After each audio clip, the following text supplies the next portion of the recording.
دیکھتی آنکھوں اور سنتے کانوں کو آپ کے میزبان عثمان لودھی کا سلام۔ ناظرین، میرے اس تعارفی جملے سے یقیناً آپ کو ہر دل میں زندہ رہنے والے طارق عزیز صاحب یاد آ گئے ہوں گے۔ آج 28 اپریل طارق عزیز صاحب کا یوم پیدائش ہے۔ اپنی آواز میں جادوئی اثر رکھنے والے طارق عزیز صاحب برطانوی ہندوستان کے شہر جلندھر میں 28 اپریل سن 1936 میں پیدا ہوئے۔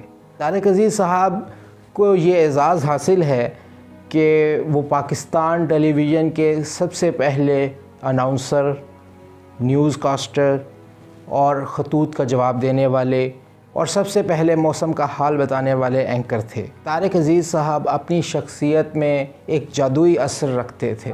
تقسیم ہندوستان کے وقت طارق عزیز صاحب 1947 میں اپنے والد کے ہمراہ پاکستان تشریف لائے۔ انہوں نے اپنی ابتدائی تعلیم ساہیوال، جو اس وقت منٹ گمری کے نام سے جانا جاتا تھا، سے حاصل کی۔ 1964 میں پاکستان ٹیلی ویژن کی نشریات کا آغاز ہوا تو سب سے پہلی آواز جو نشر ہوئی وہ طارق عزیز صاحب کی تھی۔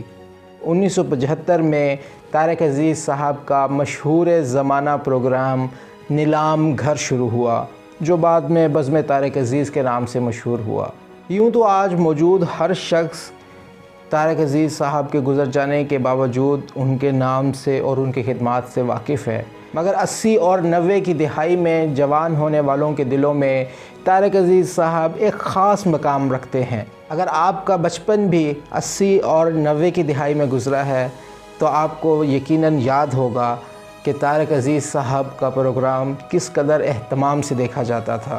طارق عزیز صاحب کو 1992 میں تمغہ حسن کارکردگی عطا کیا گیا۔ پچھلے دنوں طارق عزیز صاحب کا ایک کلپ نظر سے گزرا جس میں وہ فرما رہے تھے جب وہ غریبوں کی تنگ دستی اور معاشرے کی غربت دیکھتے تھے تو ان کے اندر اس فرسودہ نظام کو تبدیل کرنے کی تڑپ جاگتی تھی، اور اسی تڑپ نے ان کو 1998 میں سیاست میں قدم رکھنے پر مجبور کیا، اور وہ 1998 میں رکن قومی اسمبلی بھی منتخب ہوئے۔ طارق عزیز صاحب کا پروگرام ایسا پروگرام ہوتا تھا جس کو پوری فیملی دیکھتی اور خوب انجوائے کرتی، جس میں طنز و مزاح اور ان کے پروگرام کا یادگار سیگمنٹ بیت بازی خوب پسند کیا جاتا تھا۔ 80 اور 90 کی دہائی میں بچپن گزارنے والے لوگ آج یقیناً اس بات کو یاد کر کے مسکرائیں گے جب طارق عزیز صاحب نو بیاتہ جوڑوں کو مدعو فرماتے اور میاں بیوی میں سے ایک شخص کو باہر بھیج کر دوسرے سے سوال کرتے، سامعین کو خوب محظوظ کرتے۔ آج ڈیجیٹل میڈیا اور الیکٹرانک میڈیا نے ترقی کی سینکڑوں منازل طے کر لی ہیں، مگر اب تک درجنوں چینلز مل کر بھی ایک بزم طارق عزیز جیسا معیاری پروگرام پیش کرنے سے قاصر ہیں، اور یہی وجہ ہے جس نے طارق عزیز صاحب کو آج تک دلوں میں زندہ رکھا ہوا ہے۔ انتہائی غیر معمولی صلاحیتوں کے حامل یہ گوہر نایاب 17 جون 2020 کو اس دنیا کو الوداع کہتے ہوئے خالق حقیقی سے جا ملے۔ اللہ پاک طارق عزیز صاحب کی اگلی منازل کو آسان فرمائے۔ طارق عزیز صاحب نے اپنے ایک شعر میں کیا خوب فرمایا تھا، ہم وہ سیاہ نصیب ہیں طارق کے شہر میں، کھولیں دکان کفن کی تو سب مرنا چھوڑ دیں۔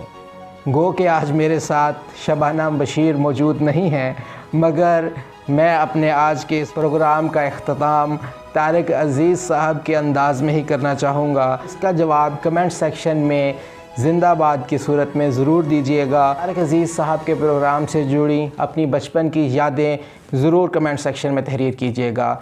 آخر میں وطن عزیز کو دعا، پاکستان زندہ باد۔